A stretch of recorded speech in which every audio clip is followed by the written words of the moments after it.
Most spiritual paths give you a choice. Leave the world behind to find God in a monastery, or stay in the world and feel like you're spiritually drifting. We're told to simplify, to retreat from the noise. But what if the noise itself, the friction from your job, your relationships, your daily frustrations, was the very fuel you need to wake up? This was the radical idea of the enigmatic spiritual teacher Gurdjieff. He introduced a fourth way, a path designed not for the monk, the fakir, or the yogi, but for the ordinary person. It's a path that doesn't ask you to run away from your life, but to use its challenges as the raw material for your transformation. Gurdjieff's most unsettling idea is that we are not truly awake. He claimed that we live in a state of waking sleep, a kind of hypnotic trance where we operate on autopilot, driven by habits and external programming without any real self-awareness or choice. We think we're conscious, but we're just dreaming that we're awake, reacting to life like beautifully complex machines. To get the solution Gurdjieff offered, we first have to understand the problem he was trying to solve, and why. In his eyes, the traditional paths just weren't enough for the modern world. Section 1. The three traditional paths. Gurdjieff laid out three classic spiritual paths that have been around for centuries. While they all aim for enlightenment, each one focuses on mastering a different part of the human being, and crucially, they all demand you leave the world behind. First, there's the way of the fakir. This is the path of conquering the physical body. The fakir develops incredible willpower by overcoming physical pain and endurance. Think holding an arm up for years, lying on a bed of nails, or extreme fasting. The goal is total control over the physical machine. But Gurdjieff noted that while the fakir builds a powerful will, their heart and mind are left undeveloped. They've mastered their body, but it's a lopsided, incomplete victory. Next is the way of the monk. This is the path of mastering emotion, the heart. The monk's journey is all about faith, devotion, and sacrifice. Through prayer and obedience, hidden away in a monastery, the monk learns to master their feelings, cultivating immense emotional power. But again, this development comes at a cost. The body and mind are often neglected, leading to another form of unbalanced being. And third, we have the way of the yogi. This is the path of mastering the intellect, the mind. The yogi works through knowledge, intense concentration, and mental discipline to gain command over thought. After years of study and meditation, the yogi has a sharp, powerful mind, but often, their body and their emotional life have been left in the dust. Gurdjieff's criticism wasn't that these paths were wrong, but that they were incredibly inefficient and impractical for most of us. They each demand total isolation and force you to focus on just one of your three core centers: body, emotions, or mind.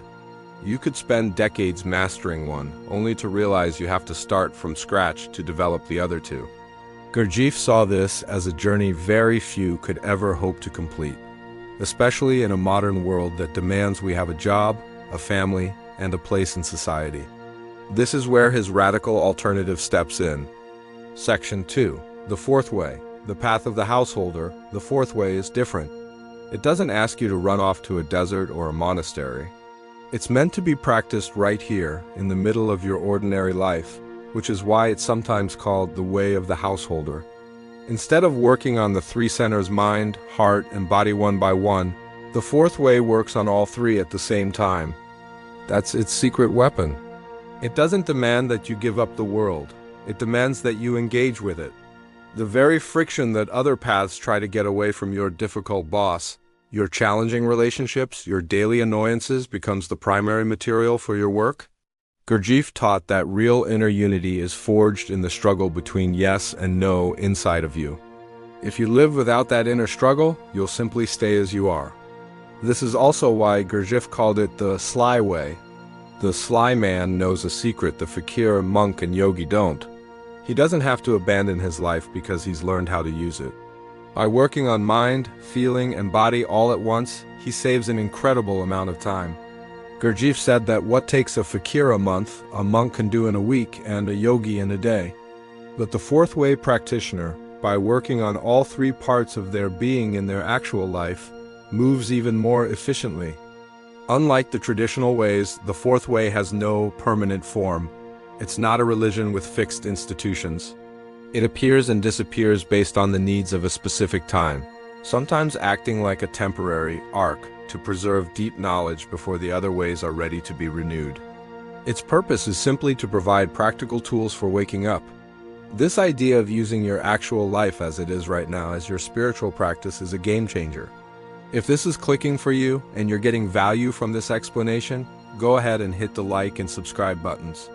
It really does help the channel continue to dig into these big ideas. Section 3. The practice of the fourth way. So how do you actually do this while holding down a job and living a normal life? The work doesn't start with changing anything outside of you. It starts with changing your relationship to yourself using a few core practices. The absolute foundation is self-observation. This is the practice of watching yourself, your thoughts, your feelings, your posture, your tone of voice as if you were a scientist without judging or trying to fix anything. You're just collecting the data on your own mechanical behavior. Through this, you start to see the shocking truth in Gurdjieff's claim: you are not one single I. You're a crowd of contradictory I's that constantly fight for control of the machine. You also begin to see the difference between your personality, the artificial mask you've built up over the years, and your essence, which is your real, authentic self. Out of self-observation comes the main event: self-remembering. This is more than just watching. It's an active state where you're aware of what you're doing, and at the same time, you're aware of yourself doing it. For example, as you listen to my voice, you're aware of the words, but can you also, right now, be aware of yourself listening? That simple inward glance is a jolt. It's the act that can break the spell of waking sleep, even if just for a moment. Gurdjieff called this the master key to his entire system. These practices are then used to balance the three centers in everyday life. For the body, this isn't about extreme practices. It might mean bringing awareness to your posture while you're at your desk, feeling your feet on the floor as you walk, or taking a single conscious breath during a stressful moment.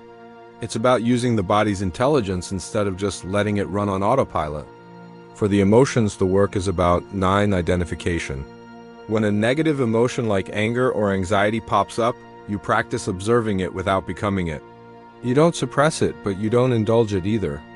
You create a tiny bit of space between the feeling and your sense of self.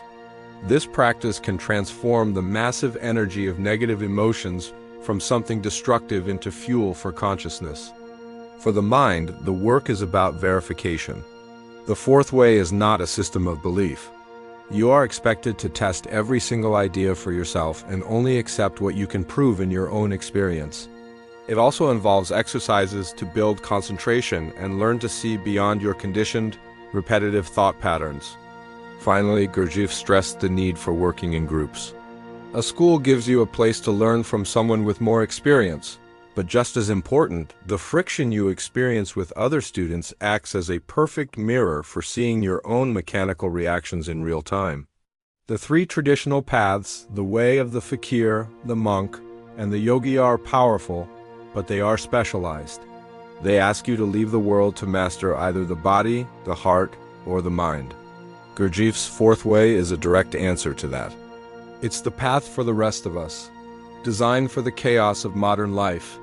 It doesn't require you to renounce anything externally, but to start a profound inner work that uses the friction of your life as its spark. It's the sly path of working on all three centers at once. The goal is to wake up from the dream of mechanical life and build a real, unified, and permanent I. It's a call to stop being a passive machine and to begin the hard, conscious work of becoming a true human being. So here's a simple experiment. Sometime today, pick one routine activity: washing the dishes, walking to your car, typing an email.